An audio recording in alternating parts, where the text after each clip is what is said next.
the other schools. Even if there's some token investigation of the schools, nothing will be found, because by now they'll have gone in over half term, they'll have cleaned out all the cupboards and lockers and, you know, spots of this and that on the floor, and sanitised and disinfected the whole place. There'll be no evidence whatsoever, and the whole thing will then, they think, die a death, right? And the children will have just had a sort of fantasy, and that's it. And the children will have just had a sort of fantasy, and that's it. It's just beginning, and it's an opportunity, because this is very widespread. The children have said that it's not just one school, but it's several schools. In fact, in one of the videos, which, you know, if you get on my mailing list, I'll make sure that you get all the sort of the hot stuff. You'll get the videos every day. You'll get the, when we bring them out, you'll get all the best sites to go to and things. So in one of the videos, which, you know, if you get on my mailing list, I'll make sure that you get all the sort of the hot stuff. Look at Twitter so much because I like things to circulate a little bit quietly, you know. So I like things to circulate a little bit quietly, you know, so nobody knows. Nobody knows. There's too much bickering and fighting on the basis of allegations, but thanks to the UK police's negligence, all we can say about any of this is that we don't know. Facebook and people sort of taking sides and having a pop at each other. On email, you can just send information quietly in a civilised manner and get it across to people, and that's it. You think you're so smart.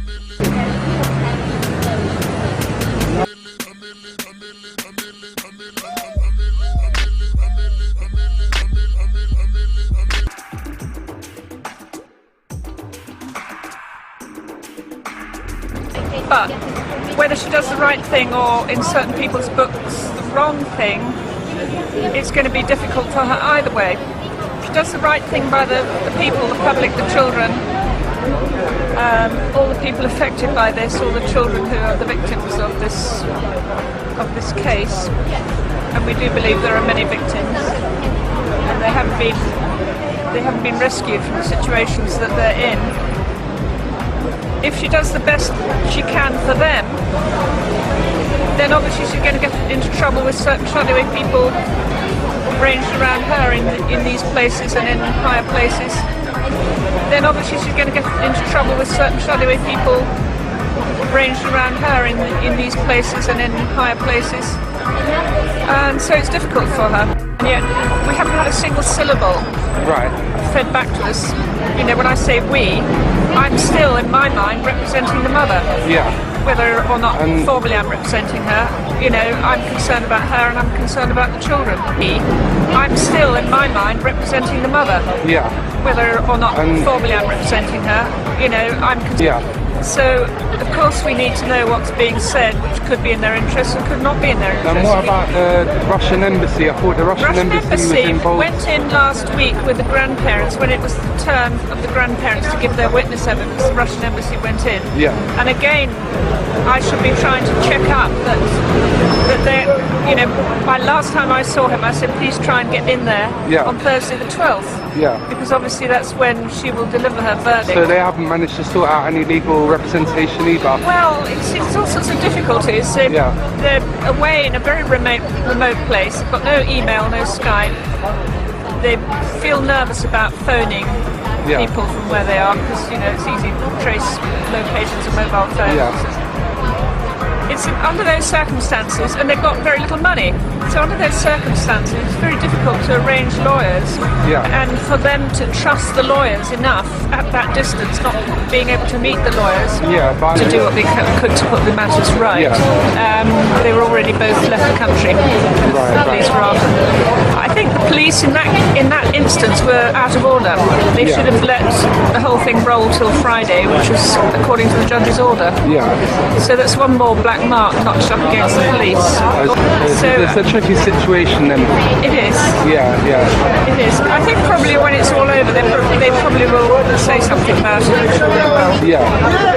And then there's the next stage, which could be appealing or could be putting in a counterclaim. So this thing with the dolls and the blood on it and that was Sabine's idea, was it? Or someone I hated that idea. Suggested it to Sabine? No, it wasn't Sabine's. I think it's somebody else. Sabine picked it up and behind each other. Take actions, take steps, put together plans. You know, I came up with a silly idea fortnight ago, you know, let's all take plastic dolls to Hampstead Heath, and it didn't go down particularly well. Some people thought it was quite, you know, gory, but let's think of the ideas. Let's put up. Sabine, sometimes, you know, she thinks anything for publicity and doesn't think terribly hard about it. See what's the best thing to do from there, but obviously, is there going to be a problem if we start turning up at Hampstead?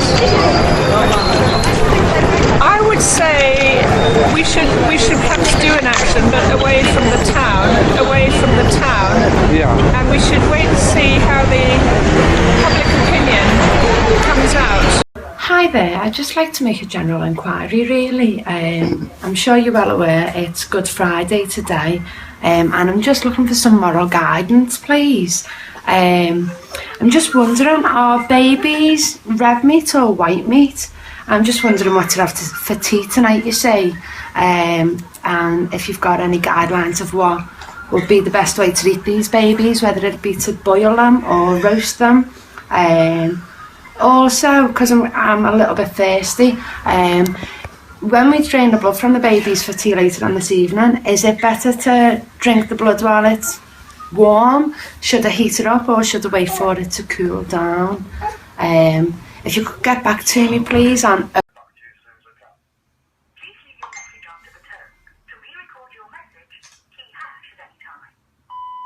Hello, Mr. Randall. I like your work. My name is allegedly Satan, and I would like to offer you a satanic sacrifice down the phone for my appreciation. This is it. I am here in Kathy's house to drink the blood of a pretty scouse.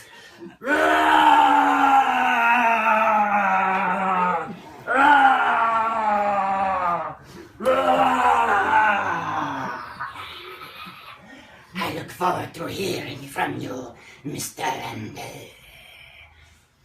But there's so much stuff being put up about the treatment of so-called Hampstead whistleblowers in court. Sabine McNeil, there's another woman, there is Belinda Mackenzie, Angela Power Disney, and I've never seen anything so stupid in my life.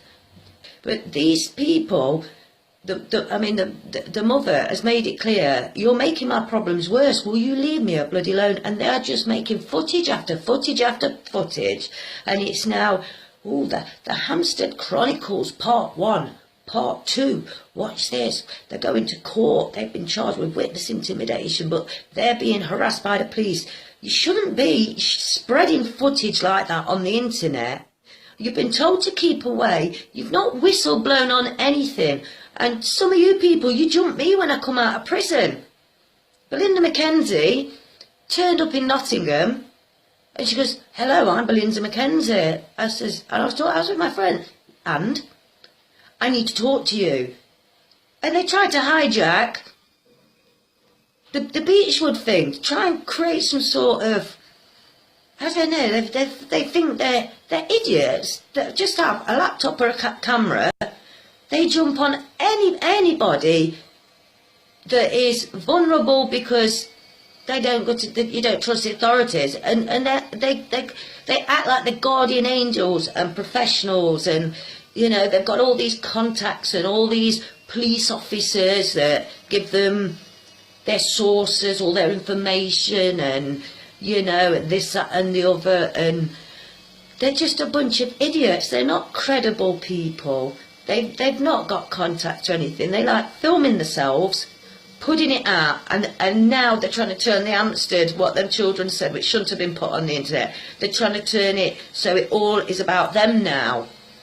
Because the Hampstead case, it got publicity when the kids, through the mum putting that footage out, they're trying to latch onto that to get some sort of profile. Do you care about children, sir? I love children. Right, You don't.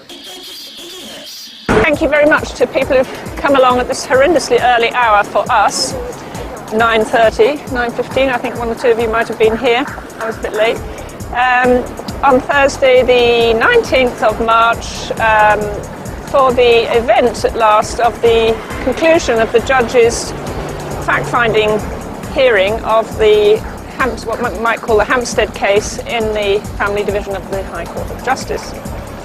And the judge has taken 11 days to come to the conclusion that she's going to come to this morning in the space of about 1 hour flat. So it's now about 9:45, and in 3/4 of an hour she will have given her judgment.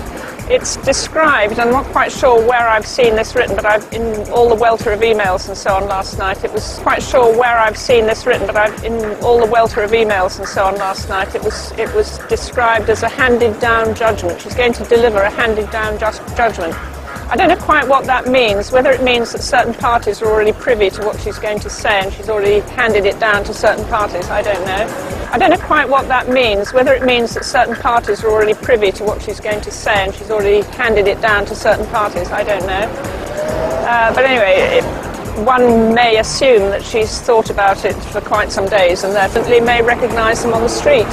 However that's happened, and I personally slightly regret that, but it's happened, and so we mustn't, we would prefer it not to go on happening. These children should be free to grow up anonymous. And that's the most important thing. So I hope she makes the right judgment as regards the children. As regards the other parties, she may decide that as she hasn't been able to hear one whole section of the parties in the case, that is the mother and also this boyfriend of the mother, who's been accused of quite severe abuse of the children himself. Whether or not there's any foundation to that, she will not have been able to determine. So she may have to draw a blank on that one. As regards the father, she will have been told by the police that all the allegations against him have been thoroughly investigated in the space of about 10 days flat, even though they stretch in all directions and involve about 150 other people in the Hampstead area, allegedly. It's all alleged. So, I mean, all that is very unsatisfactory, that his computer should have been taken the moment the allegations were lodged against him, his house should have been raided, school should have been raided for evidence of what the children were saying, the teachers should have been examined, in the ways that have been suggested. Forward for examination. Or come forward, medical forensic examination line and show, there's no evidence borne out by the children's drawings so that hasn't happened. And I think one party at least has had a tattoo removed in the last few weeks or months, so it's an interesting thing, isn't it? Yes. No names. I don't do names. And perfumes in Arabia. Well, there's a whole lot of things that haven't been done in this case. So she may decide, if she's a sensible judge, she will decide she cannot judge the case, the innocence or guilt or truth of allegations regarding either of the accused parties in this case. So she may have to put that all on one side. The innocent party, the first respondent, the mother, because she's still with the boyfriend, obviously she's not in a position to receive the children at the moment. So there is only one option, in all our minds, and I hope in the judge's mind too. The other option, of course, from the local authorities' point of view, might be, and this is where the danger lies for those children, that from the local authorities' point of view and from all the people who might be implicated in this whole sordid affair, it would be safe to keep the children in England, in care, and enable their, some of the sort of strange thoughts that they've been having to be gently eased out of their mind in whatever way they can be eased out of their mind, and that may be preferable rather than they go back to Russia with all these memories or, fantasies or notions still live in their minds and not yet fully dealt with. Well, we could see already in September the process of easing them into a more comfortable perception of the reality that they have been experiencing. That process had already started in September. We saw that from the police videos, particularly the second and third and fourth of the police videos, and the ones taken on the 17th showed the process even further on. And also the grandparents saw that process underway themselves when they last visited the children in January, which was the last time they saw their grandchildren. And they said the children were quite different. They were behaving very strangely. They didn't want to have a cuddle. They didn't want to sit on their grandparents' laps as they had the first time in December. They didn't want to have sweets, fruits and things out of the granny's bag that she brought for them. Oh no, we mustn't have those, Gran. We can't take those, Gran. We can't have those. You know, not allowed. So what was going on there? You know, some process was underway already. Well, from the point of view of the local authority, it might be better for that process to continue. Well, that brings us on very nicely to the Hampstead child abuse. Now, this is a story that we've had to sit tight on, whilst there's been quite a lot of angst and outrage, which is understandable, on the internet about this case. I'm going to say that UK Column was aware very early on. Wasn't it? September last year. We've had the pleasure of meeting the mother of the children and her partner, and we are happy to state again today that we have total confidence in the testimony of the two children who are speaking about horrific abuse. We also have full confidence in the mother and indeed her partner, that they did all of the right things by discovering what had happened to the children and then informing social services. Now, we are not going to reveal the identity of the children. This has already been done over the internet, but the UK Column will not be doing that. So this is the photograph we're prepared to show of the two children. They are at the centre of a Hampstead satanic ritual abuse case. They are discussing, or the children have exposed a number of abusers, people within the establishment, within churches, within schools, within social services, within the police. Quite extraordinary what then happened. So let's recap. The local social services, Barnet, took the children away from the mother, who had taken all the right action. Children taken away within 24 hours, and of course they've still not been returned to the mother and her partner. The Met operates a satanic abuse unit and has done for some time. All of the information coming into the UK Column indicates that the Met Satanic Abuse Unit took no action. Met Police, who tried to help in the case, tried to help around the family, were threatened by other police. The Met Police at one stage tried to break into the home of the mother, but were stopped because, unknown to the police, the mother's barrister was present. The police have bizarrely leaked their interview with the children, in which these youngsters are shown going through a very, very strange interview. Many people have called it a brutal interview process with the police, and the Met Police are now claiming that an 8 and a 9-year-old have retracted their statements. Physical examination of the children has already proved that they have been physically abused. The Russian grandparents have been sidelined from caring for the children. The family courts, of course, are remaining utterly secret, and as we might expect, there's been a complete press and media blackout, so the mainstream media totally silent. Now, the school that the events have occurred around is this one, which is Christchurch Primary School, and strangely, or perhaps not, the school website has now been down for several weeks. And if you want to get into their website now, you have to go through some sort of security firewall. So, Louise, I know that you've had a look at the area and you found that at least some of the information that came out of the children rang true. I had nightmares over this after seeing some of this back last year, but I decided I was going to go up to Hampstead and just check out the locations that the children were saying and whereabouts they were. And Sam, the blogger, accompanied me. And amazingly, the school is on a lower level with a very short passageway, between the school and the church. The other side of the church, there is a children's day nursery from 0 to 4 years old. Various little doors. We then continued walking down some steps where, exactly as the children said, there were other schools. We went along to the train station where there was a shoe shop, exactly where the children described. A children's party shop was also newly boarded up. Right. So every one of those locations the children mentioned was word for word as they said as we walked around, and it sent shivers down spines, all of us.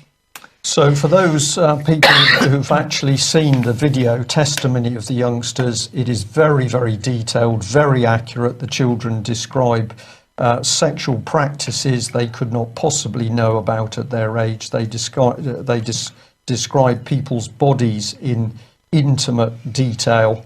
How would they know that? We are yet to discover whether there is any form of proper investigation going on by the police. That's all that needs to be done, isn't it? The people that they're mentioning just brought in and examined, and then it can be put to bed, but it doesn't look like it's happening. So the importance of this case is the children were naming so many people connected with their own abuse, the abuse of other children, and linked into the very services supposedly protecting them.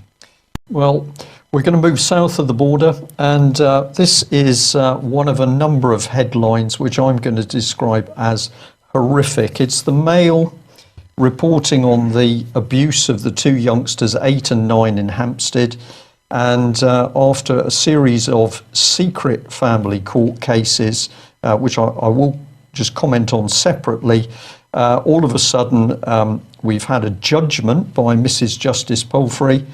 And the papers are now screaming. Look at the headline here. Pictured the mother who tortured her 2 children to lie about a satanic child sex cult based at a primary school to get back at her ex in custody dispute. The mother forced the children to lie.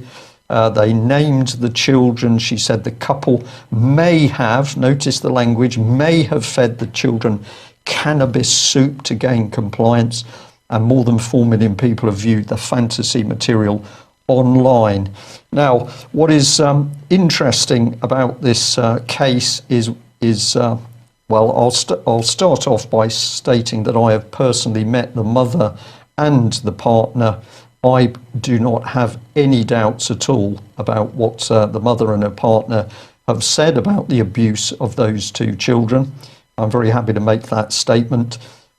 We have then seen the children within 24 hours taken away from the mother into the custody of local social services, Barnet. We have seen police officers threatened by other Metropolitan Police officers to get them away from the case. And then we have seen a series of court cases, secret, under the family court rules. So the only people inside those court proceedings were the legal teams for local authorities, social services, the police, of course, the mother and her partner having to defend themselves. They did have some legal representation. But following a series of secret court cases, we then have a public statement by the judge, Mrs. Justice Palfrey, and she says, well, general public in Britain, whole thing, complete and utter pack of lies, which many people have said, well, this is very interesting, Ms. Palfrey, because online was published the medical report in which a very experienced doctor examined both the children and stated categorically that both these children had been seriously sexually abused. Now, in her statement, the judge simply doesn't deal with this matter. But what we now know from people who were present in court is that there was an attack on the medical doctors to say, well, actually, your report wasn't really correct, was it?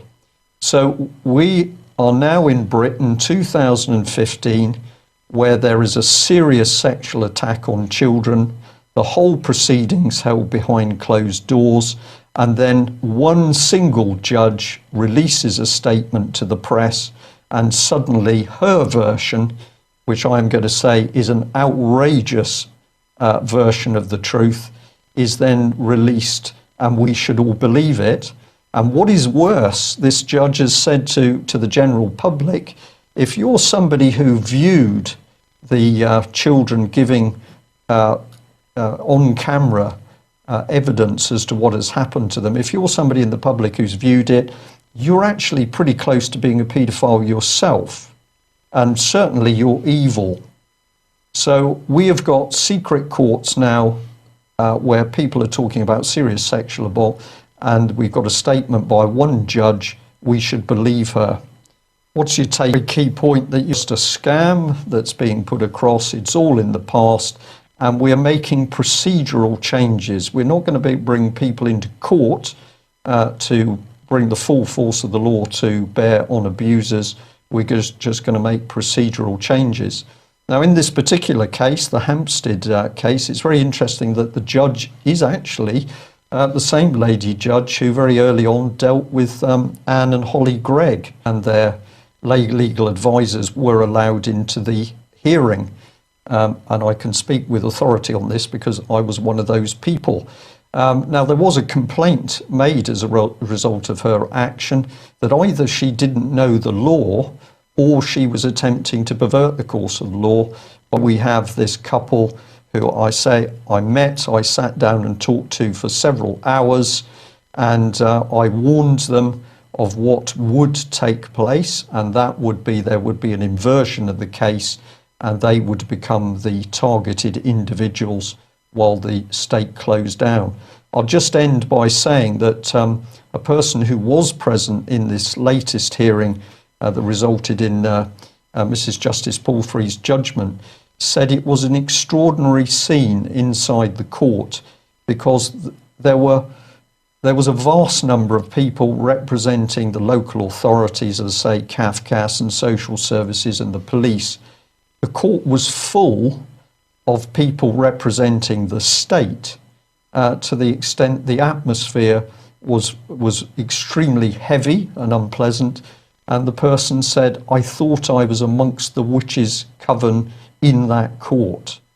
So it's outrageous what's been printed. The UK column is going to stay on the case. We think public attention should be focused on this particular judge and the outrage which is Britain's secret courts in 2015.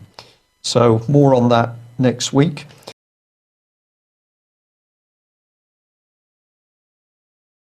But stay with us on this, because what we wanted to do was just report on the Hampstead child abuse case.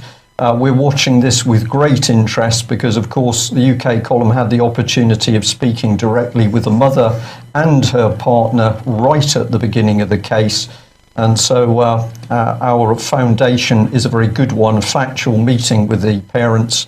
Many others at the moment are talking about simply what they've seen and heard on the internet. But let's just remind fact from fiction in the Hampstead case very quickly, is if the police, of course, simply brought in a number of people for questioning, and those people were physically examined for the marks and tattoos and other intimate bodily features which the children so clearly identified in their video. We have received a certain amount of abuse for saying this. However, what we were suggesting falls within the Police and Criminal Evidence Act. So let's have a look at that on screen. And here we are. Basically, if an officer of at least the rank of inspector authorises it, a person who is detained in a police station may be searched or examined, or both, for the purpose of ascertaining whether he has any mark that would tend to identify him as a person involved in the commission of an offence. So there we are. There are very clear rules about this, and of course the children in their video interview identified a number of very detailed physical marks amongst their abusers, including tattoos, warts and piercings. And therefore it is very, very easy for the Metropolitan Police to establish whether the children's accusations are correct. To our knowledge, the Metropolitan Police have absolutely failed to carry out this basic investigation. In the meantime, we've seen a massive smear campaign by British press. So let's remember the lives of these two young children at stake. The UK column has not named or identified these children. We'll continue to run with that policy. But what they were talking about was a particularly vile and systematic sexual and satanic ritual abuse by a number of individuals across the whole spectrum of the local society, including social services people, school teachers and others. Now, to join this in with Guy Taylor's comments to us that he's just made, let's have a look at the Telegraph here. This was the Telegraph smear campaign. Look at the headline: Satanic Cult Claims Dismissed by High Court Judge. Mrs. Justice Paulfley says the claims circulating on the internet are baseless, as she describes people who seek to perpetuate them as evil or foolish after fact-finding exercise. So we're being told here that she has conducted a fact-finding exercise in her secret court. We're not dealing with the results of a full police investigation properly made known to the public. And where has the Telegraph got the story from? Well, in the bottom right-hand corner, it simply says it's an agency report. So here is one of Britain's most prestigious newspapers simply relying on internet press reports to decide what the truth is around the vicious abuse of these two young children. Well, it gets worse, because we can announce today that according to the Ham and High newspaper, the local Hampstead newspaper, police investigations have now been launched into what is now being described as a fantasy. What is this based on? Simply based on what one High Court judge has said in a closed courtroom.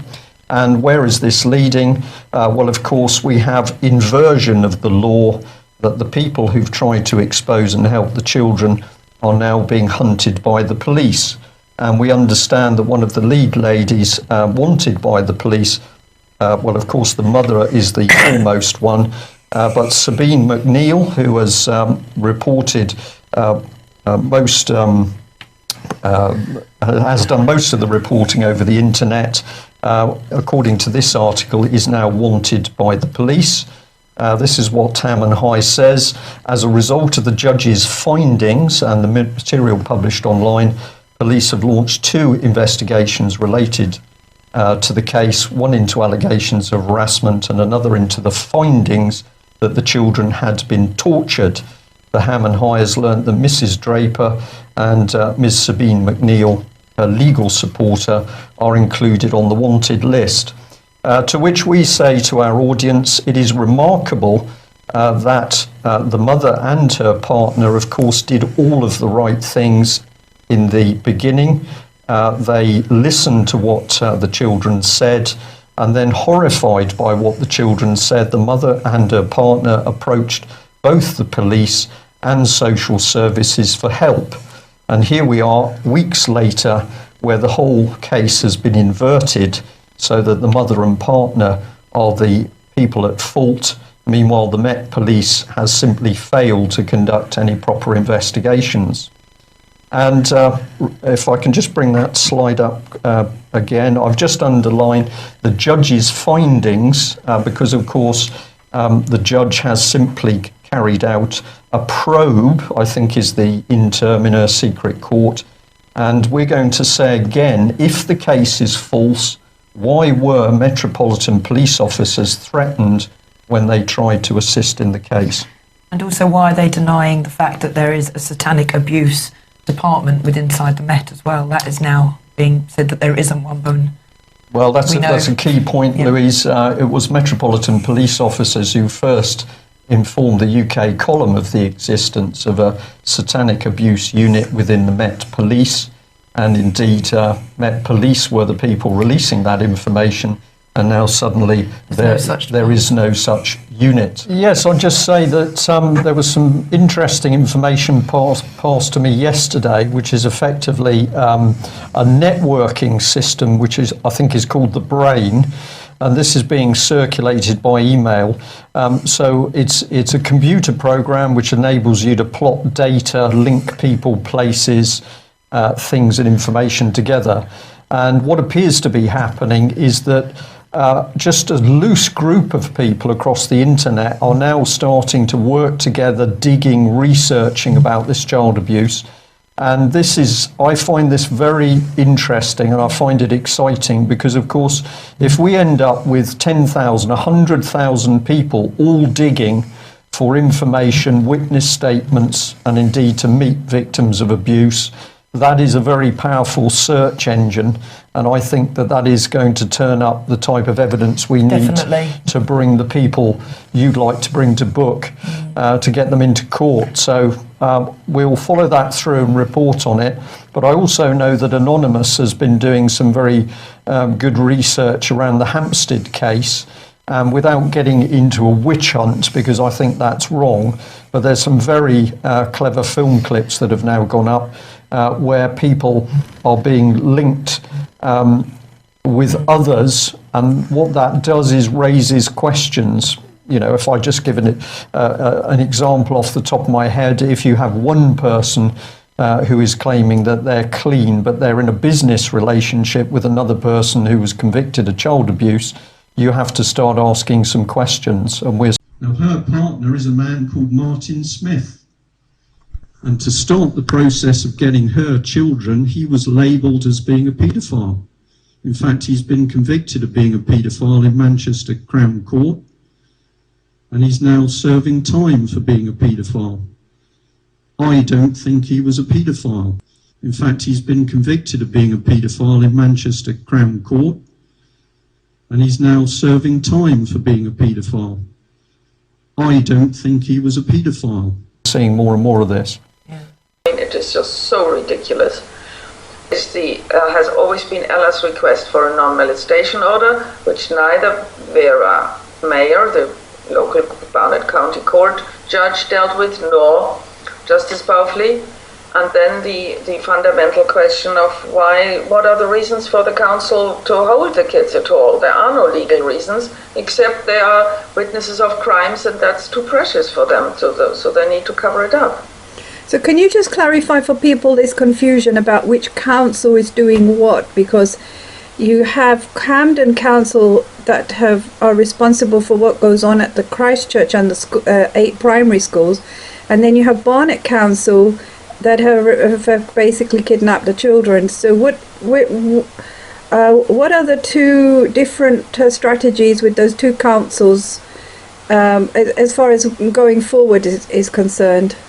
Very good question, Nilo. There had been a custody battle or contact battle more between the parents and when Ella used to live in Camden, so therefore Camden Council used to be responsible. Therefore, at the time of the reporting of the crimes, Camden was first, their legal services were the ones who filed an emergency protection order and the subsequent interim care order, but they also transferred the case to Barnet. So since then, it was Barnet Legal Service who've been dealing with her, and of course Barnet Social Services. But as you pointed out to me before, Camden's information where you're going to expose people that was dealing with your case. So, I mean, if I just step back and you guys can explain to the wider public what's actually going on with your case at the moment, the Hampstead case. All right. And another very important information that we would like to put out to the people is that, we'll say... Okay. We'd like now to make public our disassociation from the Association of Mackenzie Friends. We haven't contacted them for 5 months now. We hoped in vain that they would step down from the case, but they seem determined to keep imposing themselves and keep placing themselves in the eyes of public, as supporters and representatives of the children, but they have nothing to do, neither with Alice and Gabriel, nor with us, with me, Aaron and Abraham. So their intention, the intention of these Mackenzie Friends, was to frame Ella, jail her, and then set themselves up as credible representatives in this case, in order to fleece the general public with their charitable scams. They are charity scammers. They have been. It's not the first time they've been caught out doing this, And the reason they are not prosecuted for this, we feel, is because they are linked to the government, to the cult, via Belinda Mackenzie directly, who we believe is an MI5 operative. And our experience with these people shows us that we should have had nothing to do with them. We disassociate from them publicly now. Which is quite overdue already. But of course, we were, until we had hard evidence, we were reluctant to release it. We wanted to give them a chance. But then, but we were on the verge of making this announcement for quite a few times now. We, as I said previously, we hoped in vain that they would seek, that they would take the opportunity to step away from the case. They have them, and they continue with their tavespeak and their attempted handling of the case. Even now, Sabine McNeill has just leaked her intention to return on Monday to the UK, and she has sought the services of the barrister who has recently helped to acquit Ben Fellows. Now, Ella is going to explain to the public the mechanism whereby they attempted to jail Ella, frame Ella for a crime that she had not committed, for something that Sabine McNeill had done, to incarcerate Ella and to silence her. But they have been exposed. They conspired with the court, and Ella will explain to you now the mechanism whereby they intended to silence her. Yes, so I would start from the point of the 26th of January. That was the last hearing which I attended in person, and where Sabine McNeill prepared and persuaded me in making a statement in the court that day. But at that point, we were already confident that the court is not intending to play it fairly, and the intention is to handle the children to the father. So the statement was about. The statement contained a veiled threat to expose the court and their handling of the case. I had returned from Morocco to assist Ella after she had spent 5 months going to the court. Ella was exhausted. I think, yeah. I would say. Ella was exhausted. I was extremely stressed and exhausted, especially seeing that how the court, how the lawyers are lying, are fabricating as they go. How the court is implicated in stealing the children. Exactly. And they have their template. Now, we'd advised Ella not to waste too much energy, but to go to court just to confirm to herself exactly what we already knew. However, when Ella got in contact with the Mackenzies, we weren't aware that these groups are counterintelligence, control opposition, placed strategically in this position, entrap and ensnare unsuspecting mothers who are fighting for their children. This is their meme, their Tavistock meme. And even now, as we speak, there are many followers of Belinda and Sabine who find it difficult to believe that 2 old ladies could be so deceitful. And we would explain to them that and we would explain that even now, Belinda is in her house now, saying that the children should go to the grandparents. Even now, she is still speaking and attempting to handle the case. Outside allowed the abuse of the children. Yes, even now, she's saying that I should go back to the UK together with Sabine to make a dramatic entry and to be handcuffed. And she's saying that there's no problem, you know, you're gonna be brought to the court from the prison. So can she go to jail? Yeah. For what reason? But for which reason should what reason should Ella be going to jail? Ella has committed no crime. Why should now children have been taken, and because she's speaking out and exposing the criminals, why should she go to jail? Because this is what they do to difficult mothers. Sabine McNeil and Belinda Mackenzie are working for the child stealers, are working for the cult. For the government. It's difficult for their followers to believe this. And we are challenging many people's belief systems. But if you look closely at their behavior, you will see that they are obvious. They are obvious counterintelligence operatives. Belinda, along with Christine and Sand and Ray Savage, they performed a little theatre to close down the vigils at the church. If you look at the video with Ray Savage saying he believes Ella 100%, that Ella is speaking 100% the truth, where he redirects the energy of the vigils to the elections, that was what exposed him. And Belinda is there, looking sheepish, and Christina and Sands. So the three agents, the witch, the bitch, and the snitch. Yeah, and Christina and Sands trying to discredit the whole thing. So they're all there, and the reason they were sent to close down the vigils is because they are continuing to sacrifice infants at the church, because for them that location is an auspicious site because it amplifies the energy of child sacrifice due to the church and the school being built on two dissecting ley lines. And if you research this, you'll find that this is common practice of these cults. And this is why they're doing it there. Now, my own experience with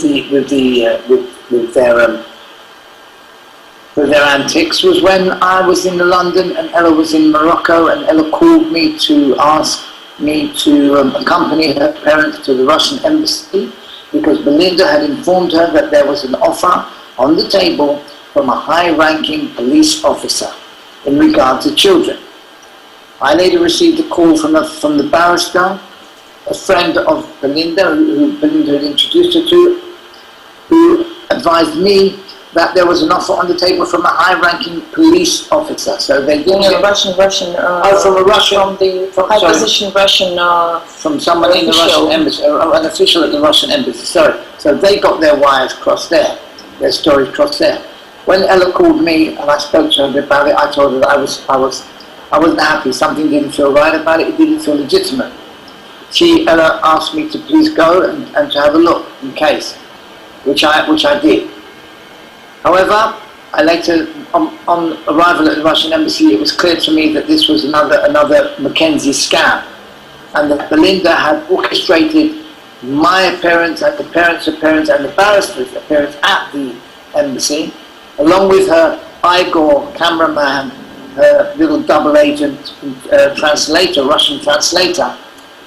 She had orchestrated this whole charade in order to access the details to a fund that the Russian embassy provides for Russian nationals who require help with their legal fees. Well, they brought quite a few things. For example,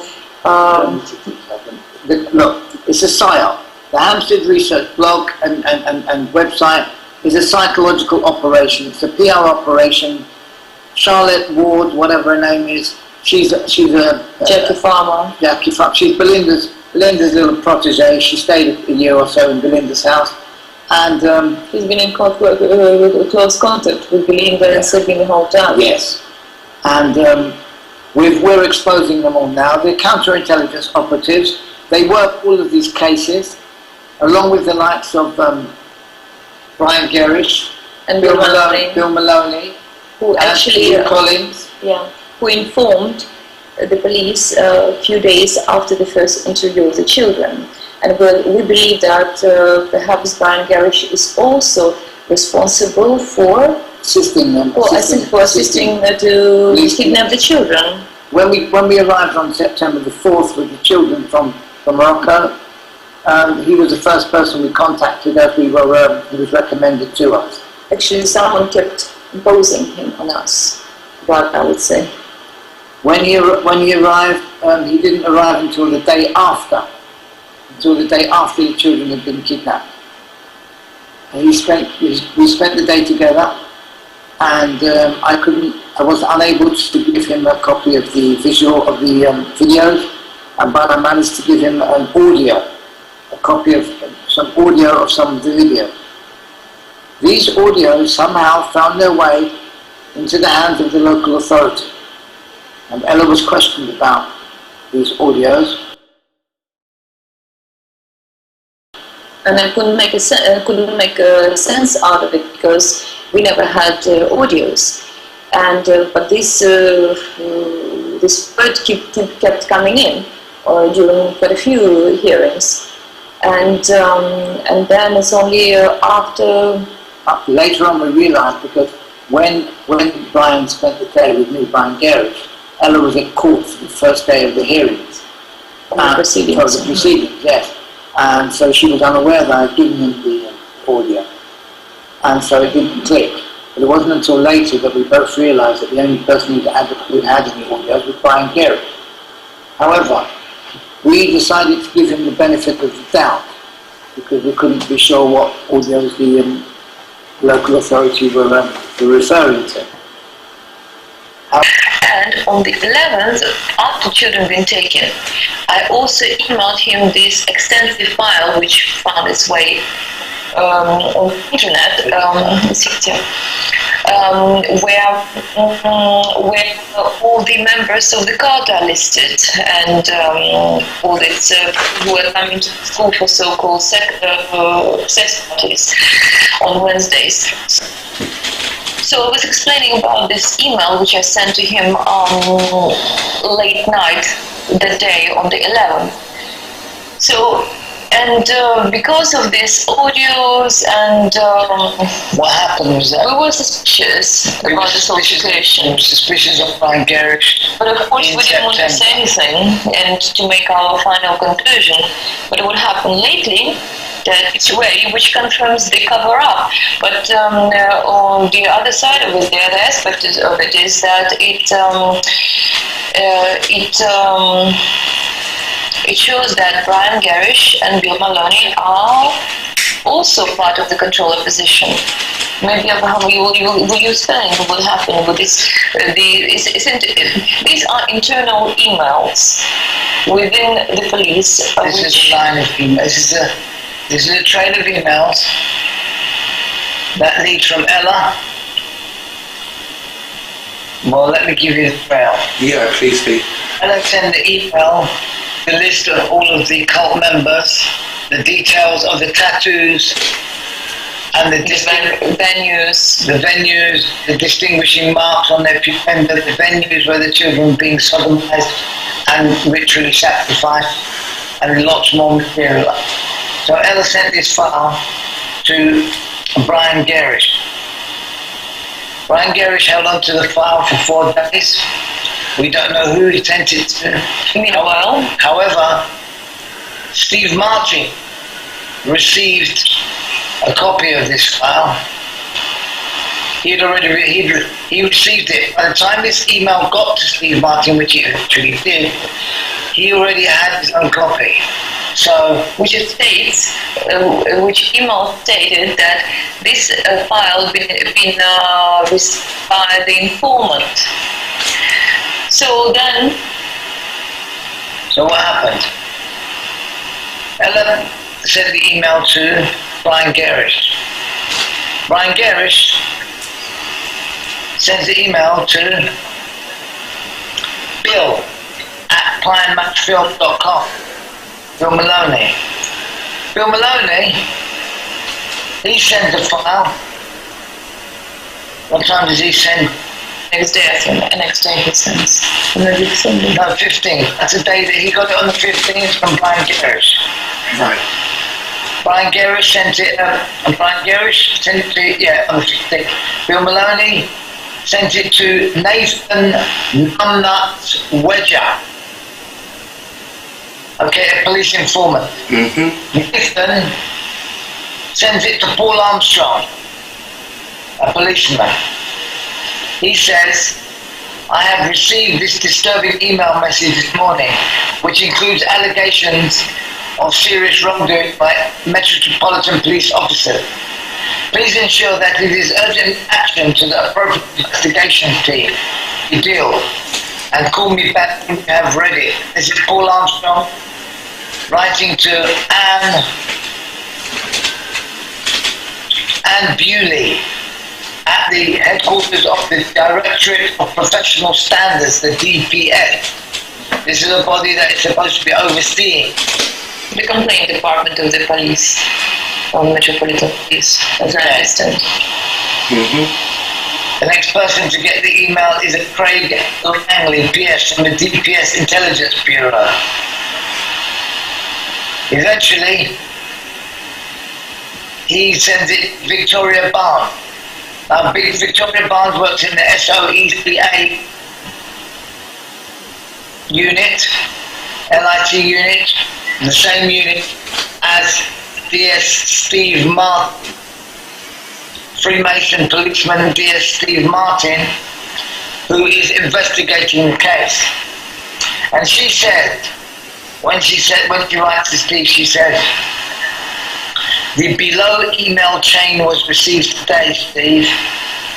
The below email has found its way to SOECA lit via DPS. I have read the contents and it appears identical to a current investigation of yours. Number 241989/1/14 concerning allegations of sexual and ritual abuse at Christchurch Primary School.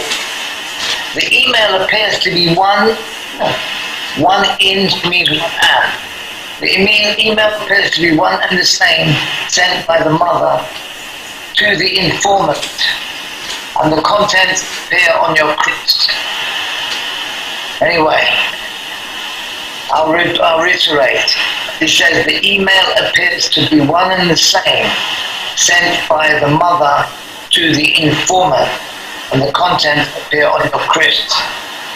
So, and the informant most likely is referred to as a garish. There's only one person that ever sent that email to her, other than my brother-in-law, who is a special police sergeant. And who already had all the information. Yes, and I doubt very much they'd be calling him an informant as a special police sergeant. The only other person ever sent that information to was Brian Garish. Now, Brian Garish and Bill Maloney were both aware of that email. Brian on the 11th of September, Bill on the 15th of September 2014. They were both aware of the email and its content. None of them have said anything.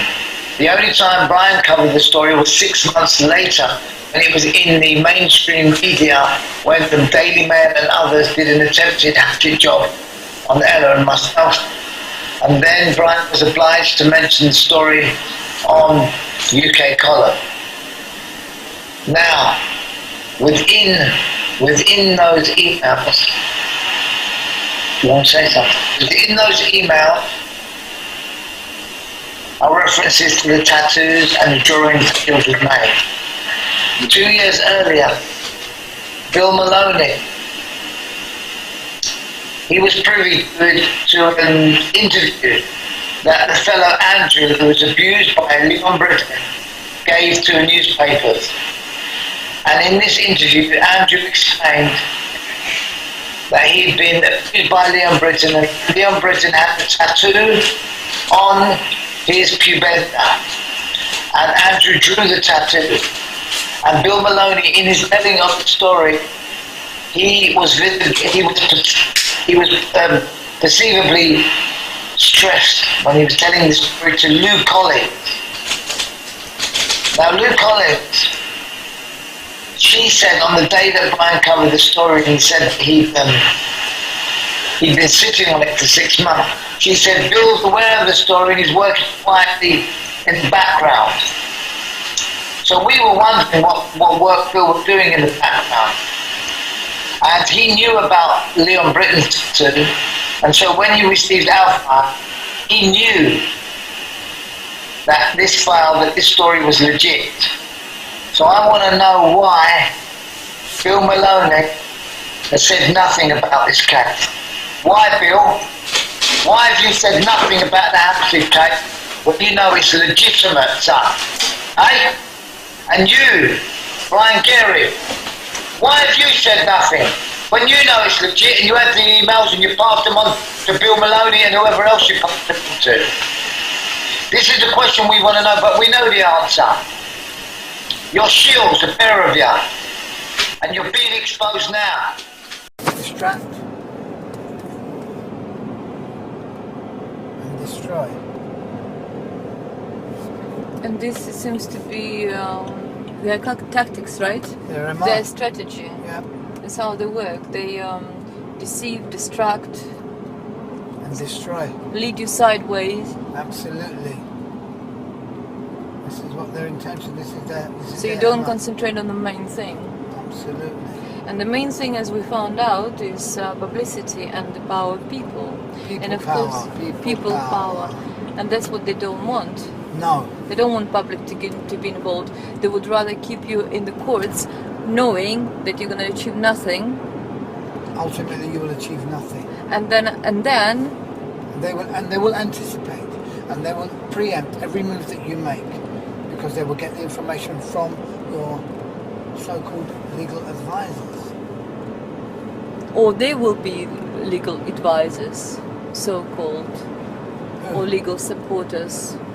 No, what they're talking about them. All right, they could be legal advisors. They could be. They could be the one. Yeah, Shields pretending to assist. And then they will try to sabotage the case one way or the other. Sabotage severe.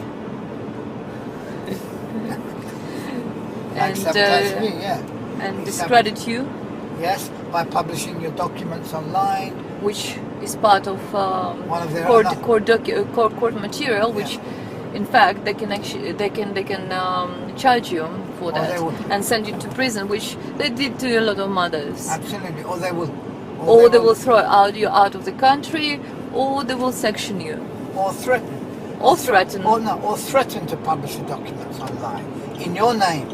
In your name, and then publish them. Yeah, so then you're responsible. Well, you appear to be responsible. You appear. As I say, the Tavistock agents, MI5 witches, FBI bitches, ex-policeman snitches, and other pimps, ponces and nonces, shills, trolls and moles, their prevalence in and out of this case, and the continued procession of them. They keep coming. Coming to eat at the trough of the Hampstead case is... They don't say it's hoax anymore, though. Oh, it's no longer a hoax? Okay, No. what is it now then? What's their new line of... Now it's silence. They keep quiet now. Oh, they've begun, apparently some of them have begun to, some of the authorities have begun to respond to our legal team. Yeah, but they still try to wriggle out of it, right? They investigating my initial complaint, which is I filed myself. When did you file that? In 2014? When? Maybe October, November, something like that. And I went to the interview as well with them, where they try to continue their obfuscation. Saying that, trying to make me look crazy. Whether I really believed all this nonsense. Do you really, Miss Draper, believe all this all this? Questioning your mental capacity. Yeah, saying that. Oh yeah, I believe. That's another common ploy of theirs. Questioning the mothers or anyone associated with the case, questioning their mental capacity. And as I did mention in one of our previous audios, which we have yet to release, I asked whether or not anyone had investigated the mental capacity of some of the judges, i.e. Palfrey and Mayer. And since that audio which is yet to be released, since that audio, other members and professionals have questioned the mental capacity or the ability of Palfrey to sit in judgment in light of a recent faux pas regarding the corporal punishment of immigrants to the country. So, you know, we're not the only one who's questioning the mental capacity of the judiciary. And professional abilities. Oh. And integrity as a judge. And morality. Saying that the bestiality and incest is a normal thing, not normal behavior of the children. Perhaps normal for cult members, yeah. But not normal people. Not normal public, human being. Not the public. They will not convince us that bestiality and incest is acceptable. In the same way they're attempting to normalise the consumption of human blood and sodomy, they attempt now to normalise incest and bestiality. And this is perhaps why one of our tunnellers, who discovered some evidence of bestiality as well as some pornography. Child pornography. Yeah. One of the tunnellers discovered some evidence of bestiality, but upon finding out, he was promptly shut down, and now he hasn't contacted anybody since Berlin file.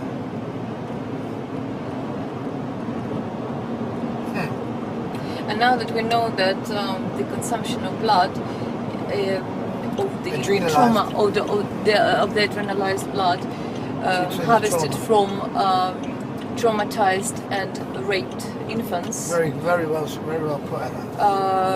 It's responsible for the psychosis and schizophrenia of the members of the cult. When you're talking about schizophrenia, you're not speaking about multi-personality disorder, right? You're talking. No, we're talking about schizophrenia as a mental illness. Compartmentalization of individuals in order as a coping mechanism to be able to deal with the traumatic experience of post-traumatic stress disorder. So schizophrenia is then a symptom of post-traumatic stress disorder, it would appear.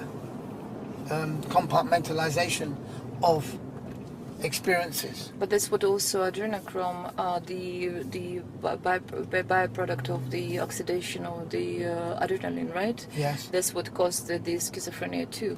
Because it's a powerful antioxidant. And it's a nerve toxin. Radical, you mean? Yeah, it's a free radical.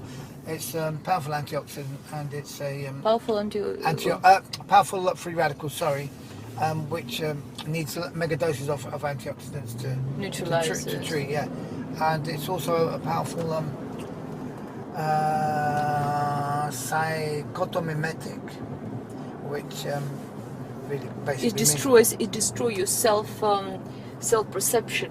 Well, it's a nerve toxin. It's destroying your neural pathways, and it causes you to experience episodes of psychosis and ultra-violence. And yes,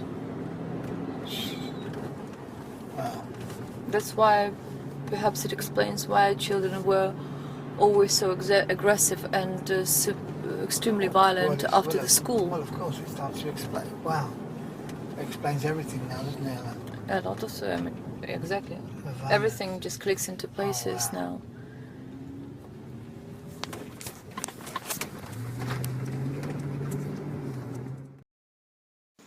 Mm-hmm. Yeah, on the 11th, when Alisa said that you hit them with a spoon, and this is that they called us in and explained that they're taking children into protective custody based on this. Mm-hmm. Now they asked us, I asked you whether it was true that you did it, and you admitted and explained why. And when it happened, Why? yeah. Why? Would That you was, explain, was please? that when she wiped my toothbrush around the Moroccan toilet? A few times, and we were on the toilet for 10 days and we didn't know why. Well, I knew someone had been tampering with my toothbrush. And it had And to be then with the children. food as well. And then they were putting poo on our But why food. did they do that? Why were they doing it? Because they didn't really want to reveal. This They is- wanted, and they wanted. didn't. Every At time the they same touched, time. I used to wonder, it came to me a moment ago, I used to wonder, what was the key? What made them switch? Why would they want, most of the time being fine, cooperative and having fun and playing, and then they'd switch? I believe it was when they touched, as the father told them to touch intimately, that's when they'd switch, they'd become like, His energy will come in. that's right. And play with our minds. And they become in like this, some- like in this, probably that's how this mind control program works. Wow. I would imagine. Looks like that possibly could be a mechanism. Yeah, and then all of a sudden they will become almost hostile, stop talking, and do some I would say devious things, like putting poo on the toothbrush or poo on the food, something like that, and that's why you've been warned. I think this on one of the occasions you hit them with a spoon on their forehead, and I was there as well. So when the police asked me what I knew about it, yes, I said I did, and that's why they took children into care. But then this conversation never been recorded. Mm-hmm. Neither of us been ever invited for an official interview in regards to this, because they took children really on these grounds, Yes. and they held children on these grounds. Well, they're used to just taking people's children without adhering to any real protocol now. That's right, because they become so blatant, And so blasé, and so so arrogant. they don't even bother now. So arrogant because Nobody ever checks them. Nobody ever questions them, they've consolidated their power. and they just follow the pattern. Sorry. They've consolidated their power to the degree to whereby they feel that they are invincible, That's right. and that they can take your children, rape them, torture them, Exploit them sexually. and drink their blood, kill them, drink their blood, and eat their flesh. And in that way they intend to take on the energy of the child that they've just brutalized.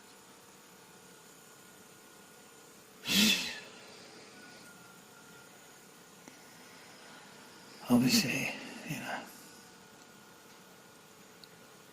this shows the degree to which to where we can fall. This shows, The degree to which we can fall. Yeah. That's right. That's right. It just doesn't seem that you can fall any further than that. I think this is the. Just shows that our society is more or less dead. This is why it's so difficult for many people to. As it existed to for so many centuries. They'd rather stay in their matrix delusion. And their cocoon. Absolutely. And their bubble. Yeah. Which is supported by entertainment, television. Bread and circuses. Bread and circuses. Ignorance is bliss. Is it? Is it now? And the truth shall set us free. Let the children out now. Enough torturing of children. Yes. And they would take children from parents who would chastise their children in the hope of guiding them right. And they would steal the children from the parent. Based on that. And they would sodomize and brutalize and terrorize your children. And now they go to other countries, Mozambique, Angola, Haiti. And they traffic in babies. And they traffic in babies for satanic sacrifice. How are you? Yeah, quite well, thanks. I just want to say, first of all, there was so much positive feedback from the interview I did with you before. I had people contacting me from all over the world saying it gives me hope for the future when the younger generation are so fired up and so conscious, and you know that I got some really lovely feedback about Thank your you. contribution. So well Well, done this for is that. why I did it. Family and I are in fear of our lives through intimidation and defamation, libel, slander, and threatening messages. How come the standard for me as just a whistleblower is nobody even comes to take a statement, and yet the standard for alleged abusers are it's in court. And on that note, I can relate, like you say, we haven't discussed exactly how far my police interaction has been going, but I can relate to that very much, that having to keep getting hold of them because partly the lack of knowledge, the confusion of the depth of from what their training is, that they're trained to be, and they get confused easily. So I feel for them on that part. They've got the fear. They didn't get confused when they arrested all the whistleblowers. They sent nine police round to arrest them. But that's the confusion is selective. No, but they are. I think they're still confused. Some of them. I think, say, they might rally together. All of those might be fake coppers, for all we know. All they've got to do is, if they're so high up, they just have to. Yeah. They have to. They've got. They can make up numbers. They can give them uniforms. They can give them police cars. Yeah. And then the real.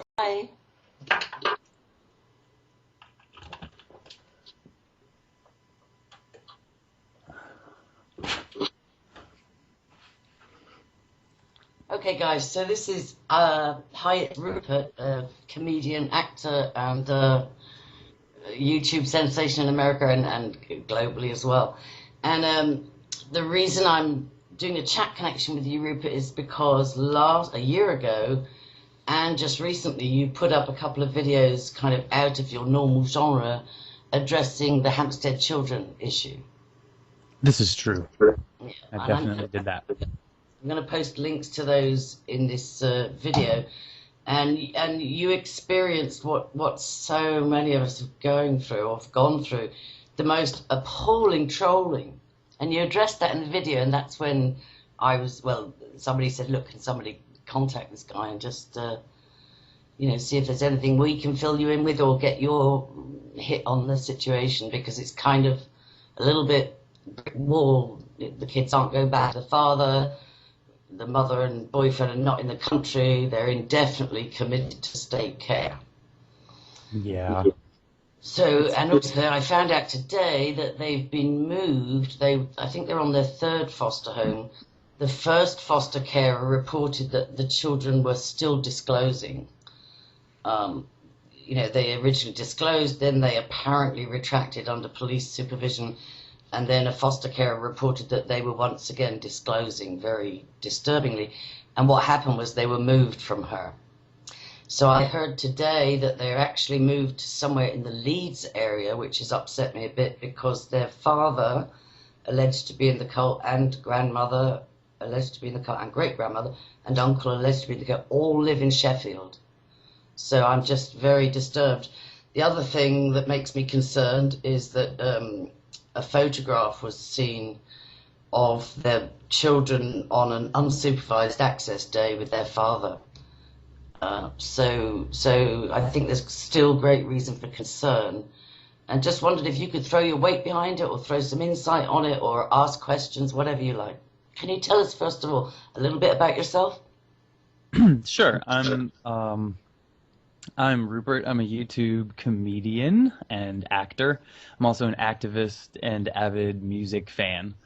I make music videos, I make funny videos, and sometimes I make serious videos. And the serious ones seem to get more traction, and that's pretty much why I ran into you. I avoided clicking on the story when it first broke a year ago, just because of the nature of the. I didn't want to see.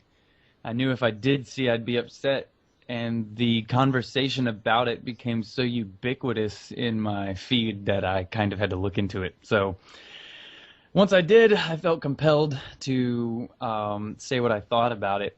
And I knew that more would develop after I make the video. It's hard to make a video about something that's unfolding, because you always end up missing something. When you get involved in something like that, you need to give constant updates, I guess. But I just said my piece. The thing I think is the most damning to me is how I view the father's character. When he was in that interview, his crying was fake. His smiles were also very fake. His eyes don't smile. His mouth, he only smiles with his mouth, like a serial killer. And it's not. It's not. I don't know if that's a good scene. You're referring to the interview. This was what was astounding. Not only were, it went that the mother took them to the police, did all the right things, went to the police social services, they took her off the mother, and then 5 days later had the children's retracting, and then it was all like, the judge said, anybody who thinks this is true is evil, and she used 2 words about the public, the viewing public, the 4 million plus that viewed the children's disclosures, and that was like 9 months ago. She called them evil and wicked or something, fantasists or something. And then the BBC, which is supposed to be our impartial television broadcaster, a bit like CNN or Fox, I suppose, interviewed the father and did this whole sympathy thing. So that's what you're referring to, that you saw that interview clearly. I did, and I was disturbed by it. For somebody who sometimes wants people to be guilty so that the explanation is fairly simple, it was a little bit vindicating, I guess. I assumed he was like he is, and he turned out to be exactly like he said he was. So, okay. Yeah, that was the most damning thing to me. I mean, I judge people by their character and what they seem like. Okay, the camera doesn't lie. People are saying, the Franklin cover-up, the conspiracy of silence, the whole thing you had in the 80s, it's that all over again. And there's a similar thing going on in Australia. So it's not just exclusively England, but London is believed to be the child porn and child trafficking capital of the world. Absolutely. I mean, I'm going to get away from xenophobic nation bashing. But there does seem to be something going on over there where men are finding, and I've studied this actually, what happens. Most victims of, especially boys who are victims of rape by an older man, will draw pictures of their account, and there's always a sort of an electric charge that they put around their head or back on their, what I guess we'll call their root chakra or something like that, one of their chakras back there. But there's an energetic transfer that takes place. I don't like talking about this, but there is an energetic transfer that takes place when this happens, and this is how a lot of these men feel young. They I don't know. It's really an energy vampire thing coupled with some kind of an emotional or physical release. It's disgusting. I mean, I can't even believe. I mean, sex itself is odd enough. That's just a strange thing in and of itself on an anthropological level. But bringing young people into it is not. I mean, that's crossing such a line. I think anybody's in very organized fashion as well, bringing it in and bringing it into schools and the church and different locations. There was a swimming pool mentioned as a crime scene, and private parties on Saturdays. My tendency for comedy kicks in, and I start wanting to make jokes. It's not funny, but it's like there are some blatant logical fallacies that are being brought to light here. It's just, I still can't even believe that exists. It's still very stark and frightening in my mind. It's just like, what? Yeah. I mean, even if the video is 100% fake, that's still really messed up, It's It's like a video of a robbery, or or somebody getting hit by a car. It's just not something you want to watch again. I think you said in your video that if these children have been coached, they need to be winning Oscars or whatever, because I don't believe the amount of detail they disclosed is something you could coach into any child, not at all. But If you did it for years and years and stress them out, you could, but I don't get that from them. I don't get a panicked sense like that from them, or a robotic sense that would come out if that were the case. I get they're brother and sister. They're finishing each other's sentences, sometimes incorrectly. One will say one thing, one will say the other, and then sometimes they both nail it. And then it's just, why is it? This is what I don't understand. Why is it when something is so blatant like that needs to be investigated, why is there always this cognitive dissonance where there's somebody out there who I bet they could show video of some of this stuff happening and people would be like, oh, that's fake, or well, whatever, you believe anything. It's just like, how blatant does it have to be before people go, wow, that's unanimously go, wow, that's messed up. What's going on over there in England? Great. Okay, well, I want to thank you for your interest, transatlantic, and I want to thank you for being willing to just come over, and we can let people know. Anybody that wants to get involved with that side of things, the logistics of that, sponsoring flights, anything like that, just contact Rupert or contact me, and just anything anybody can do to help, we appreciate. So I just wanted to touch base with you. Thank you for going to bat, on behalf of the children. And maybe could we do this once a week, and until we get closer to the time you can travel? I know you've got absolutely. Yeah, no, not a problem. We'll just set it up, and maybe we'll do it on Sunday afternoons like this. But yeah, no problem at all. Actually, I'm looking forward to having Sasha Stone come back from Indonesia, so I can touch bases with him when he gets back to his base in Earl's Court and say, look, mate, we actually have to start doing something about this. He has connections in Russia, let's see what we can do. But again, this is one case. It's the reason why it's caught our attention so much is because of the details released by these children are just unbelievably horrific. And I don't have any doubt in my mind that they're absolutely spot on based on my own experience, which I won't go into now. But what I would say is that it is symptomatic of a much bigger problem. Yes, we've seen very ugly symptoms displayed through the testimonies of these very brave children. And what it's indicating is what we've heard through the course of this discourse, which is a complete and total systematic breakdown because of the fact that we have a very dark agenda weaving, underlying, interplaying, overriding every part of this system. There is no one to help. The police are involved, the social services are involved, the councils are involved.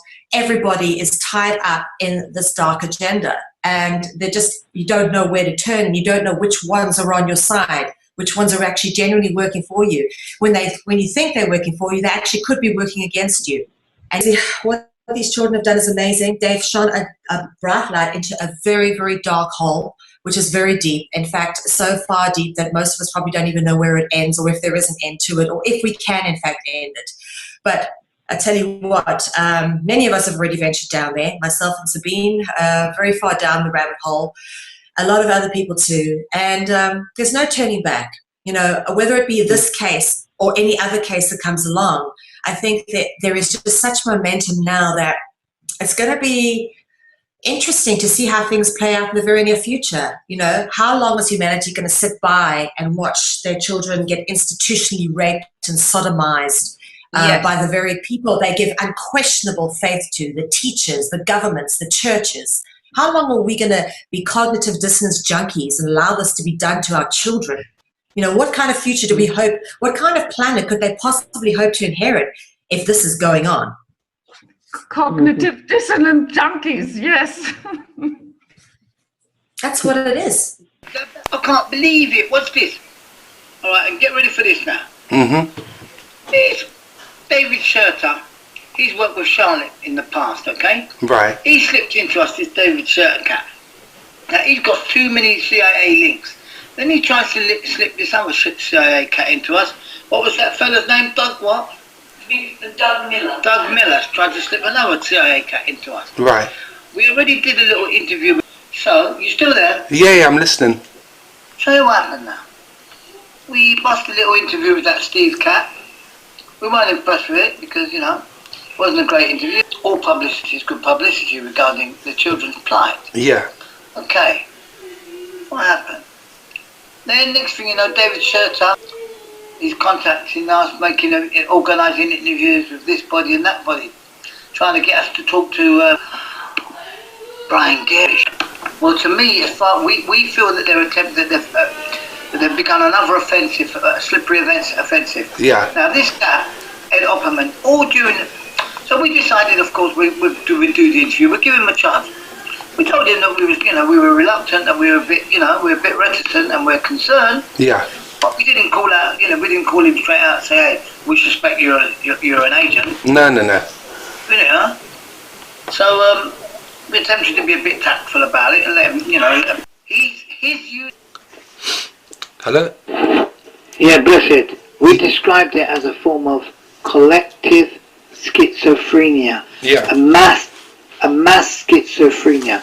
Paedophilia is a means, it's a part of it. Look, this rite of sodomy, where they sodomize the children with plastic dildos and with implements. They also use implements because their aim is to stimulate nerve endings at the base of the spine in order to activate the pineal gland, the third eye, your internal compass. This is what they want to do, to give you a glimpse of collective consciousness.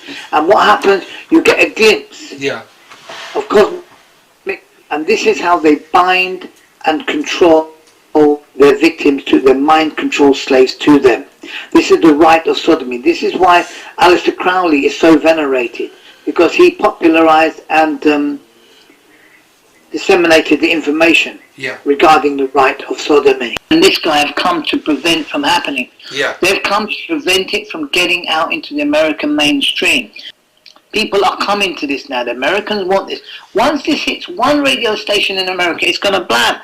And that's why everyone don't want it to spread. But it's too late. It's going to spread. There's nothing they can do.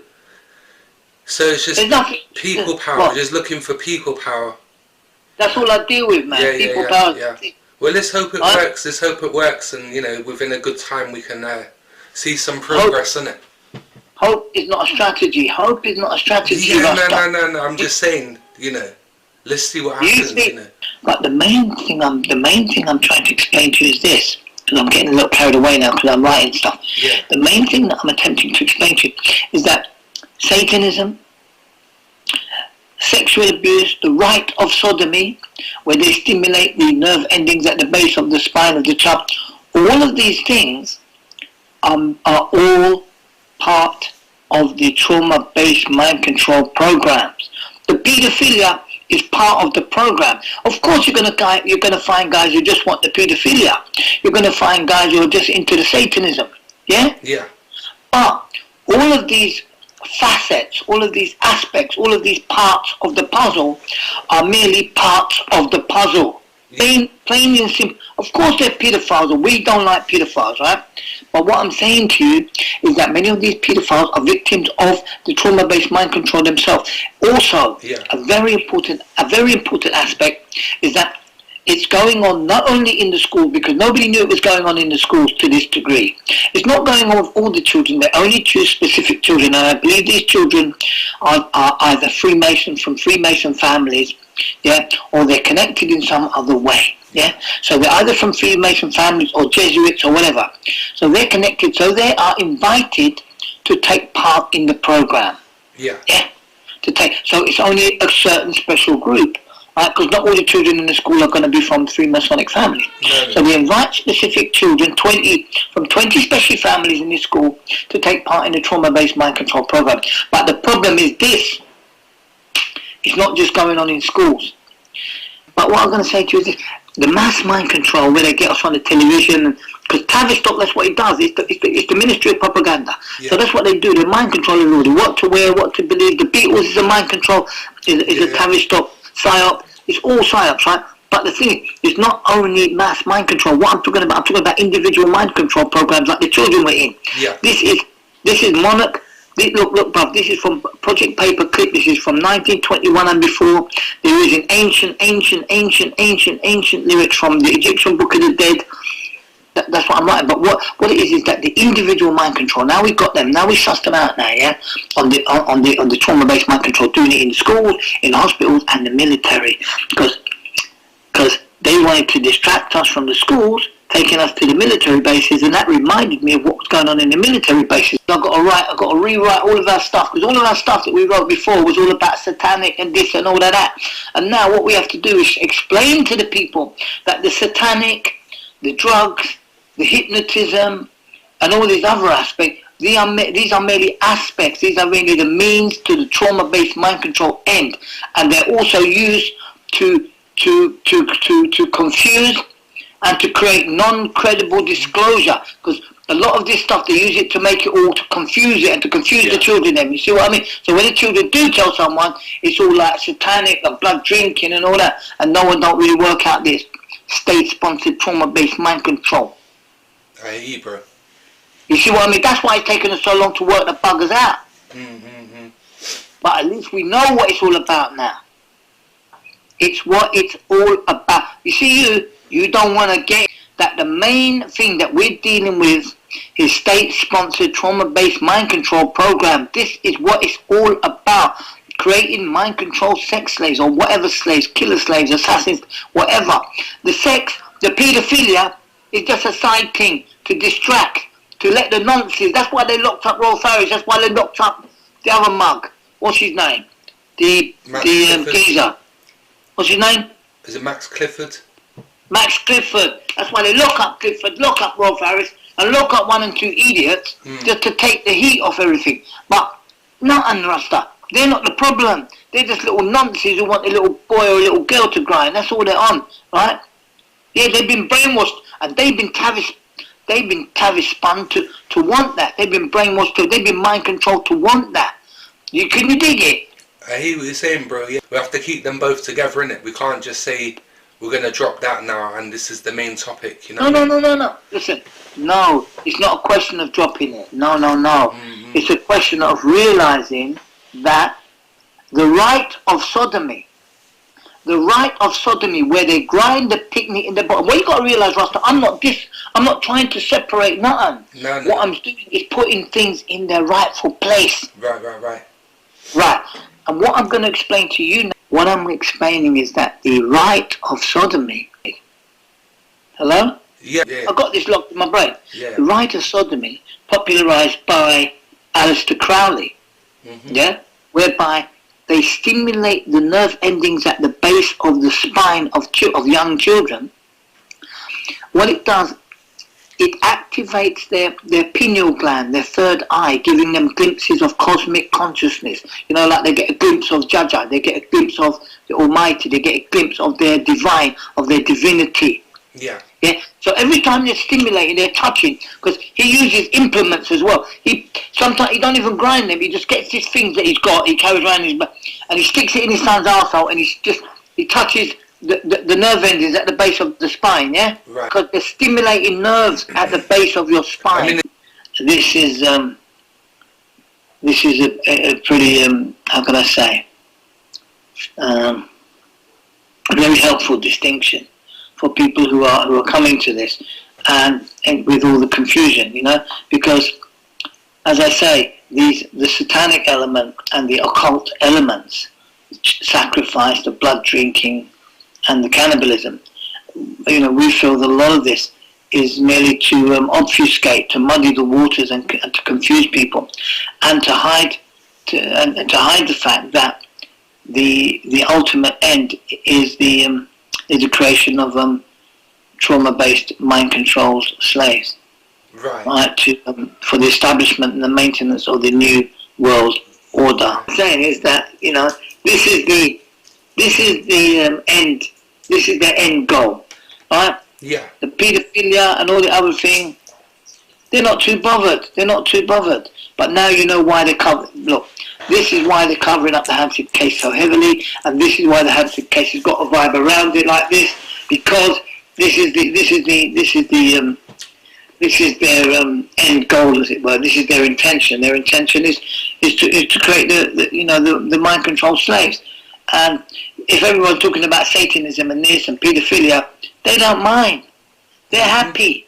They were cool. There's too much dividing going on within this case, though, innit? It's dividing too many camps, too many people. But I suppose it had to happen one day, innit? You don't feel no way about that, right? This is how it is. I don't. I'm just saying, you know what I mean? You know, it's just that this is the time, innit? You got to get rid of, you know what I mean? Get rid of the ball, definitely. Get rid of David Shirter, Ed Opperman, Sabine McNeil, Bill Shield Baloney. Well, that was quite surprising that he did mention Sabine as being, you know, no good for the child abuse campaign and all that. I thought that was a bit weird. In a way. Because he's trying to make himself look legit. Because everyone knows Sabine, so he's just trying to make himself look legit. Anybody we don't, you just stay blessed. When did you? Most definitely. So what? Do you trust me now, or do you still think I'm a dodgy cat? Huh? Well, I mean, everyone's got a bit of dodginess to them, innit? I mean, no one's perfect, are they?